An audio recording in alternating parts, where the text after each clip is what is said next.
Hi, this is Richard Flax at Money Farm, just running through some of the things that have caught our attention over the past couple of days. So when we think about the key drivers from a financial markets perspective, we've argued that the issues are firstly the duration and the extent of the crisis, and secondly the policy response that we're seeing. So on the first of those, the indications we've had from government or science is that at least in the UK, the lockdown, the disruption will continue for probably longer than people might have expected. Government medical advisors talking about 6 months, but also trying to be flexible based on how the virus develops, how society reacts, and so on and so forth. The second part on policy response, a couple of things to note. Firstly, we see signs that governments around the world will continue to develop stimulus packages, continue to spend money to try and prop up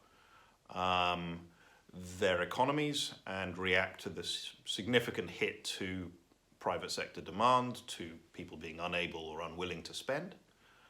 And secondly, we see increasing noise, particularly for the financial sector, that banks should not be paying dividends or trying to buy back stock at this point in time. We've seen it from the ECB, we've seen it from the Bank of International Settlements, and you would expect that banks will listen to this. It seems to be a sensible thing to do to preserve capital, firstly to be able to lend, and secondly to be able to support businesses, or perhaps to support losses as a result of businesses being unable to repay some of their loans. So those are the sort of policy responses that we're seeing.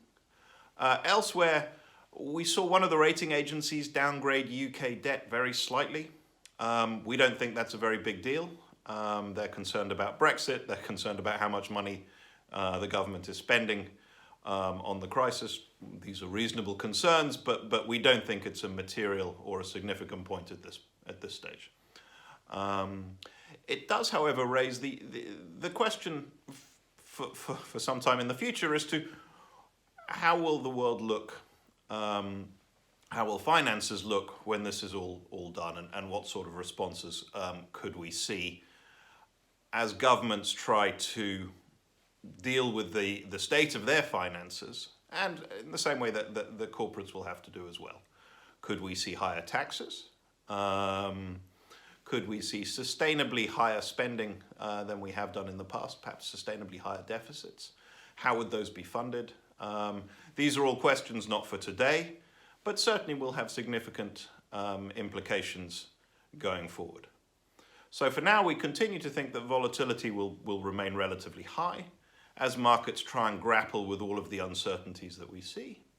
But that perhaps the worst of the volatility is hopefully behind us, that the stimulus packages and the monetary policy support that we've seen is enough to support the architecture of the financial system, the plumbing, the flows of capital. That's what we saw last week, and hopefully that's what we'll continue to see going forward. Thank you for joining us, and we look forward to speaking to you again.